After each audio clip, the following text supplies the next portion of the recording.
দীর্ঘদিন ধরে ঢালিউডের সেরা নায়কের আসনটি ধরে রেখেছিলেন শাকিব খান ওরফে কিং খান।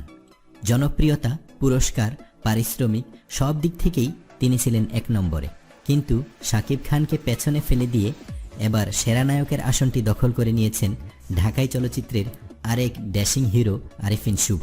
সম্প্রতি ঘোষিত হয়েছে মেরিল প্রথম আলো পুরস্কার 2015, যেখানে সেরা চলচ্চিত্র অভিনেতা হিসেবে মনোনয়ন পেয়েছিলেন শাকিব খান, আরিফিন শুভ, ইমন, মাহফুজ আহমেদ ও মোশাররফ করিম।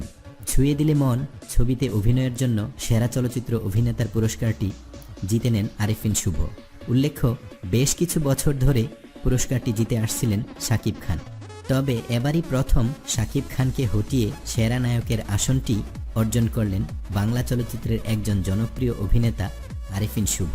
আরজে বা রেডিও জকি হিসেবে সাংস্কৃতিক জগতে প্রবেশ করলেও পরবর্তীতে একজন জনপ্রিয় অভিনেতা হিসেবে নিজেকে তুলে ধরেন ময়মনসিংহ জেলায় জন্মগ্রহণ করা আরিফিন শুভ।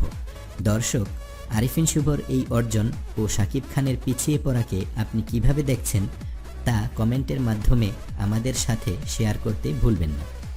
বিনোদন জগতের নিত্য নতুন খবরাখবর পেতে বিডি হিটস চ্যানেলটিতে সাবস্ক্রাইব করার জন্য আপনাকে আন্তরিক ধন্যবাদ।